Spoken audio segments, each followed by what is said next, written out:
میں مسکان کی چاہت اور دیوانگی کو محسوس کر کے پریشان ہو چکا تھا۔ وہ مجھے کچھ سوچنے کا وقت تک نہیں دے رہی تھی۔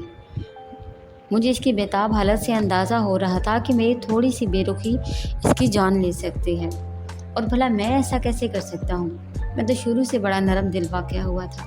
مجھے تو کسی کی آہ برداشت نہیں ہوتی ہے، یہاں تک کہ اب تو کسی کی زندگی داؤ پر لگی ہوئی تھی۔ اس لیے میں نے سوچ لیا تھا کہ شادی سے پہلے مسکان سے فون پر ہر طرح کی باتیں کروں گا، جتنا ہو سکا اسے پیار دوں گا، شادی تک اسے اپنی ذات سے مایوس نہیں کروں گا، اس سے محبت کروں گا۔ وہ کون سا مجھے جانتی تھی؟ نہ ہم مل سکتے تھے، موبائل کے ذریعے ہماری جان پہچان ہوئی تھی، موبائل ہی سے دونوں ہم محبت میں گرفتار ہوئے تھے، موبائل پر ہی یہ محبت کی کہانی ختم ہو جانی تھی، تو اس لیے مجھے آگے کی زیادہ فکر نہیں تھی۔ شادی تک میں اس سے بلا ناغہ بات کر سکتا تھا، موبائل کے ذریعے جتنا پیار ہو سکتا تھا یہ میرے لیے کوئی اتنا مشکل نہیں تھا۔ اس رات میں نے مسکان سے کہہ دیا، آپ مجھ سے محبت کے موضوع پر ہر طرح کی بات کر سکتی ہیں۔ میں آگے بولنا چاہ رہا تھا کہ مسکان نے میری بات روک دی اور بولی، میں نے محبت کے موضوع پر نہیں بلکہ محبت پہ بات کرنی ہے آپ سے۔ آپ مجھ سے صرف محبت پر بات نہیں کریں گے، مجھ سے محبت بھی کریں گے، سمجھے کچھ؟ جی سمجھ گیا۔ خدا کا لاکھ لاکھ شکر ہے، آپ نے مجھ سے محبت کی تو صحیح۔ یہ میرے دل کی حالت دیکھیں، یہ میری سانسوں کی آواز سنیں، میری آنکھوں میں خوشی کے آنسوؤں سے پوچھیں، یہ آپ کو بتائیں گے کہ میں مکمل ہونے لگی ہوں۔ قسم سے میرے دل میں ابھی محبت کی ایک نئی تڑپ اٹھی ہے۔ میرا دل پہلے سے زیادہ دھڑکنے لگا ہے۔ اس دھڑکن میں میٹھا میٹھا درد اٹھنے لگا ہے اور میرے وجود میں لرزش پڑ گئی ہے۔ دل میں درد پہلے سے زیادہ بڑھ گیا ہے۔ قسم سے، مجھے اس میٹھے میٹھے درد کی قسم، میں آپ سے شدید محبت کرتی ہوں، اتنی کہ میری زبان بتانے سے قاصر ہے۔ مسکان اپنی بے قرار حالت کے متعلق بتائے جا رہی تھی۔ مسکان اپنی بے قرار حالت کے متعلق بتائے جا رہی تھی۔ میری حالت اس کے بتانے پر زیادہ بے قرار ہو چکی تھی۔ میں نے موبائل پر وقت دیکھا تو دوسرا گھنٹہ بھی ختم ہونے والا تھا۔ گھنٹہ ختم ہونے میں 2 منٹ رہتے تھے۔ میں نے مسکان کو بتایا کہ گھنٹہ ختم ہونے والا ہے۔ یہ میں آپ کو اس لیے بتا رہا ہوں کہ اب فون نہیں کروں گا، اپنی وائف عظمیٰ سے بات کرنے کا وقت ہو چکا ہے۔ اوکے ٹھیک ہے، کل آپ مجھے فون کریں گے نا؟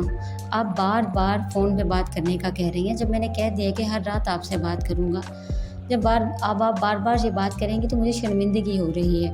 میں ایک عام سا انسان ہوں، کوئی ملک کا بادشاہ نہیں کہ آپ مجھ سے التجا کریں۔ مسکان پیار سے بولی، جو ملک کا بادشاہ ہوتا ہے وہ کسی کے دل کا بادشاہ نہیں ہوتا۔ آپ کو ملک کے بادشاہ بننے کی ضرورت نہیں، جبکہ آپ میرے دل کے بادشاہ ہیں۔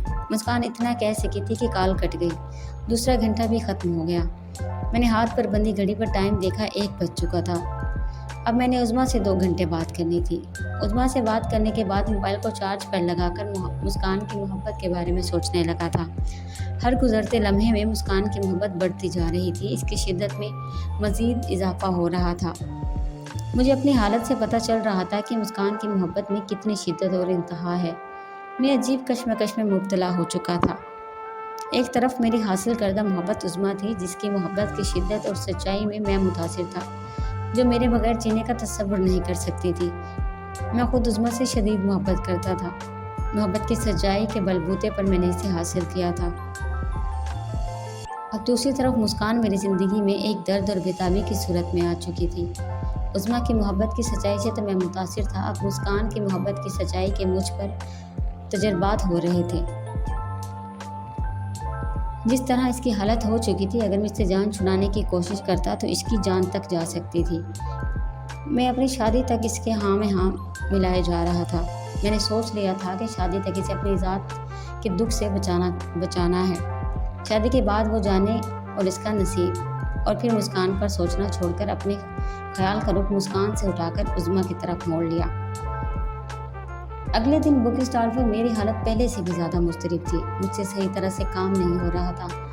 کچھ گاہکوں نے مجھ سے میری حالت کے متعلق پوچھا تو میں ان کو کیا بتاتا، بس ٹال گیا تھا۔ اور پھر دن 11 بجے ہی اچانک مسکان کا فون آ گیا۔ اس کی کال نے مجھے پہلے سے زیادہ بے قرار کر دیا تھا۔ مسکان کی حالت تو مجھ سے بھی گئی گزری تھی۔ وہ اتنی بے قرار ہو چکی تھی کہ مجھ سے زیادہ دیر تک بات بھی نہ کر سکی۔ میں خود یہ چاہتا تھا کہ مسکان مجھ سے زیادہ دیر بات نہ کرے،